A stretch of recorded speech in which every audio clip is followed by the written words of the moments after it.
Welcome to another episode of the Well of Possibilities. This is a training environment where I take you through ideas, possibilities, insights that can help you to do life happier. My name is Margaret Zappa. I'm the founder of a global education platform about doing life happier and making marks, steps for change. So today I'm going to talk about something that I never talk about, or at least not in public, and it's about your financial health. I talk a lot about mental health, but financial health is another domain. But I do want to touch on it because it's important. I know a lot about it. I know what it is to have nothing, and I know what it is to have a lot. And there's a big pool of possibilities, a well of possibilities in that gap.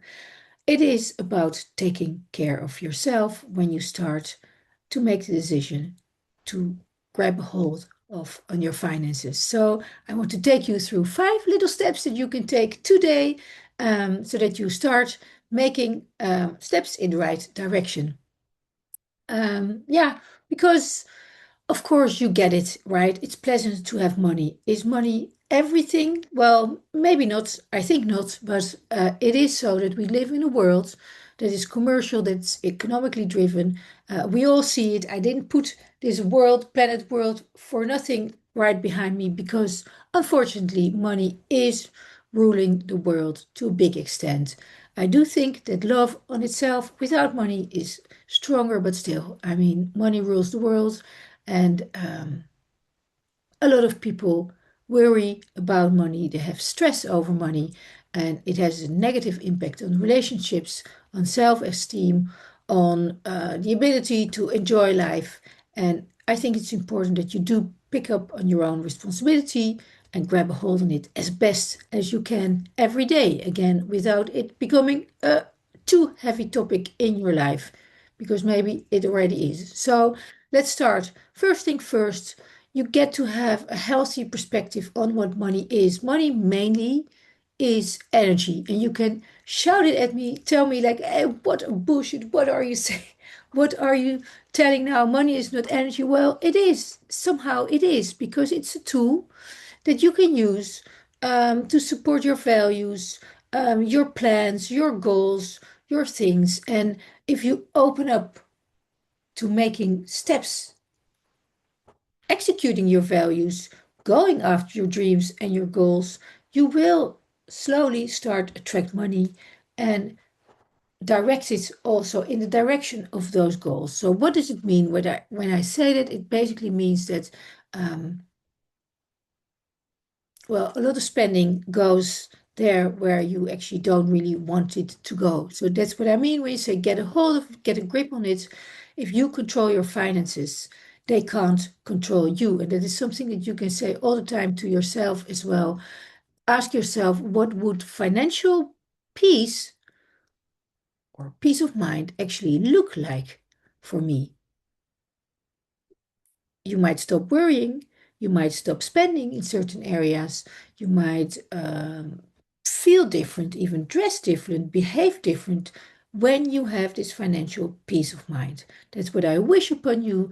That's what you can go for. That's what you can attract in your life. And that is true.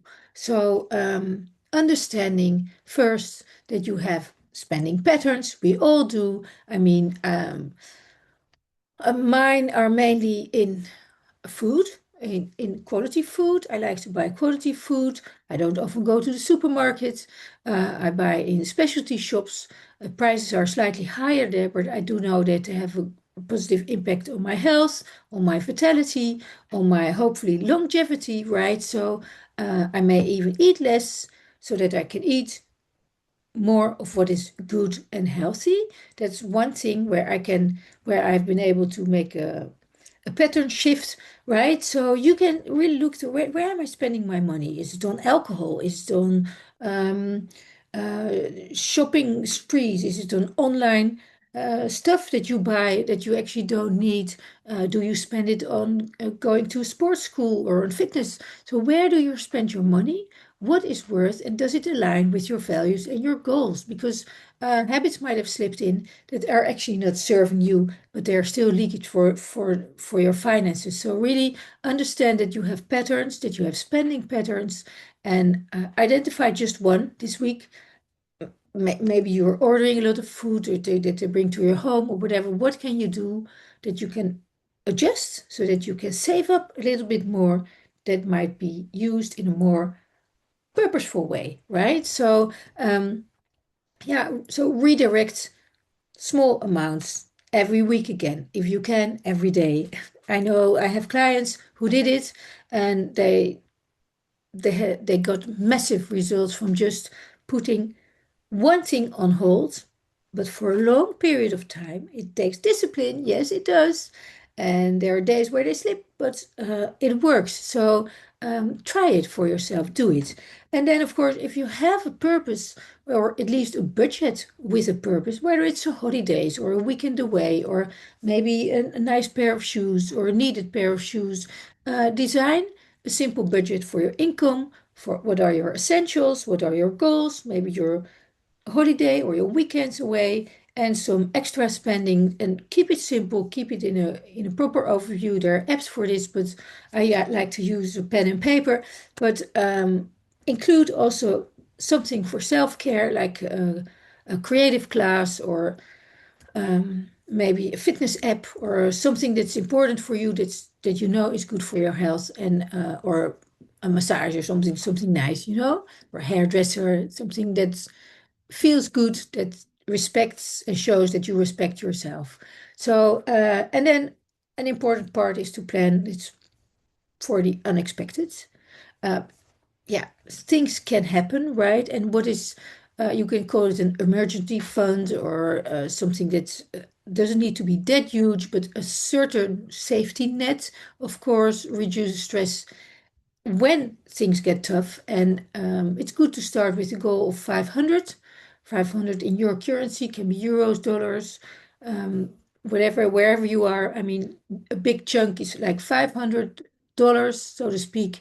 And then um, build towards like 3 months of living expenses, and then try to double that to 6 months of living expenses. I mean, that is kind of a basic rule to have as a safety net, which may be hard to work towards too, but start today, even with $1, right? Or €1, something. Start building towards this safety net. And because you know it, this stability, as I said before, financial stability, financial safety, is a form of self-care that is really, really beneficial. It may be, you may be so used to having financial insecurity that you don't cannot even imagine what it is to have financial stability, financial safety. But it is it's really draining a lot of energy if you have these financial issues. I've seen it, I've known it, um, and I still see it today in people that I know. And it also beams from people's faces when you see that they don't have this financial stress. And it's something I wish upon you. So every step that you make is worthwhile. Really, every dollar that you can put aside, even if it's 50 cents, what you find in your cupboard. I mean, look at it, put it together, start building. It's fun, it's nice. Um, it's almost worth celebrating, I would like to say. I mean, if you hit your milestone, if you get to this first $500 that you really have saved, and will keep as a safety net, I mean, reward yourself with something meaningful. It doesn't need to be something that costs money, but something nice, something extra. And yeah, it is good to work with it consciously, continuously, without it being a burden. Make it something fun. Take it like a game. Because, as I said before, taking care of your finances is a form of self-care, maybe one of the highest form of self-care. We get to admit that we live in this economically driven society. Your money is not per se your money. I mean, it's a kind of form of energy that comes to you and that you pass on.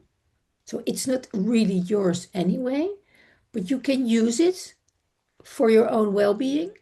And pass it on, right? So that you have energy to give more to others as well. So I think also money in the hands of good people creates more good things, more greater projects, right? So there's this whole stigma around having a lot of money as something that's bad. I think a lot of money in the hands of good people is actually fantastic, and you can be one of those. So that's what I wish for you. That's what I want for this world. Um, Check in with your financial habits, with your values. It will reduce the stress.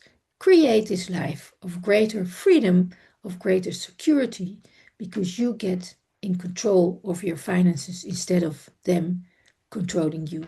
Um, Try it, do it, take it step by step.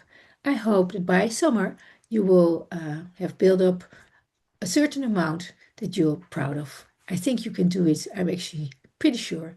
So enjoy the process, take yourself on, make your list. What does financial wealth actually look like for you? And start building towards it. You can do it. Have a great week. Bye.